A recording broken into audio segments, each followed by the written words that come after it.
কৃতজ্ঞতা জানাই মহান সৃষ্টিকর্তা আল্লাহর উপর, কারণ আল্লাহ তাআলার অশেষ রহমতে আজকে আমার এলাকার এক ছোট ভাইয়ের বউ অসুস্থ। আমাদের বদরপুর যুব সমাজের উদ্যোগে আজকে আমরা সন্ধ্যার পর থেকে এই পর্যন্ত আমরা 24,000 টাকা কালেকশন করতে সক্ষম হয়েছি।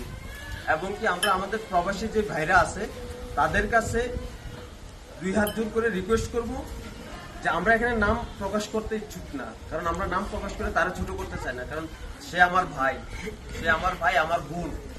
এই বিপদে এমন আছে আমিও কালকে পড়তে পারি, আমি যে বিপদে পড়বো না এমন কোনো কথা নাই, ঠিক আছে?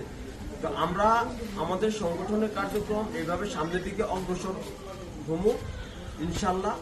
যে আমি আমার এলাকার যে তরুণ সমাজ, যুব সমাজ যারা আছে সবাইকে, আমি কারোর নাম উল্লেখ করতে চাই না, সবাইকে আন্তরিক কৃতজ্ঞতা ও ধন্যবাদ জানাই। তারা যেভাবে উদ্যোগটা নিচ্ছে, তারা উদ্যোগটা না নিলে আজকে এটা করা সম্ভব হতো না, এটা সফল করা সম্ভব হতো না।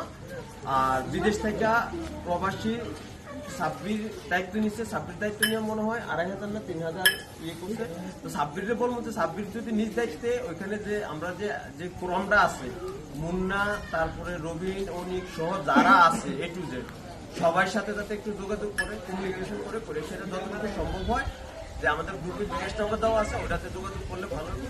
আমি আর কথা দেখতে না করে এখানে সমাপ্ত করছি। আসসালামু আলাইকুম।